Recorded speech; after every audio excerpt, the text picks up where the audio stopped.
All right, thumb is well enough that we can get back to work. So let's go ahead and take a look here. We have this 8-foot long beam. I'm going to show you guys how I make the square for my trellis. So I went ahead and marked out every 2 feet at 6, at 4, and at 2 here.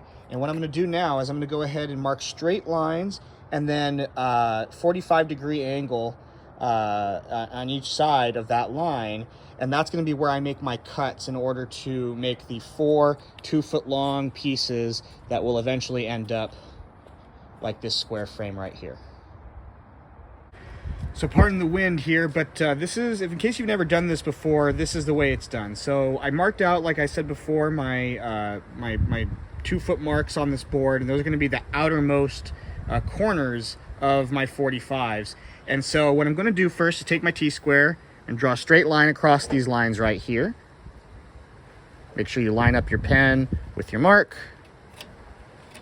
There we go. So there's our straight line with that T-square. So then the next thing that you got to do is make a 45-degree mark on either side of this line.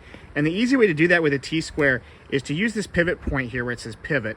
And you put that at the top mark here, and then you move this until the 45-degree mark that you can see there by my ring finger is lined up with your horizontal axis here.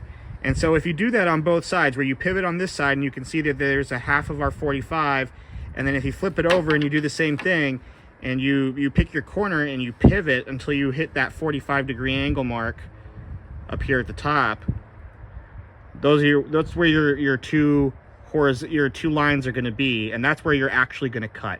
And when you do that along all of the different vertical lines that I just drew every 2 feet, you'll know exactly where to cut, and then everything will make into that perfect little box.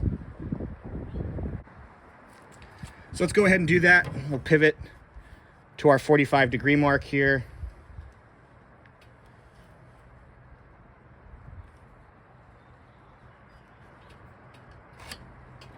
And then we'll do the same thing on the other side.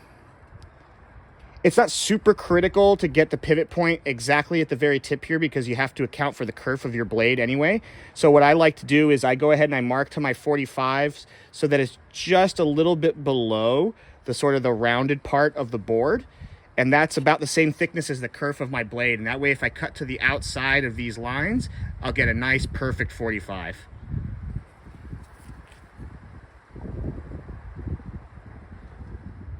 For the ends, just pretend like the board continues on and that the end of the board is your middle line. So you just go ahead and do it to one side for your 45 and make sure it's angled in the same direction as your other.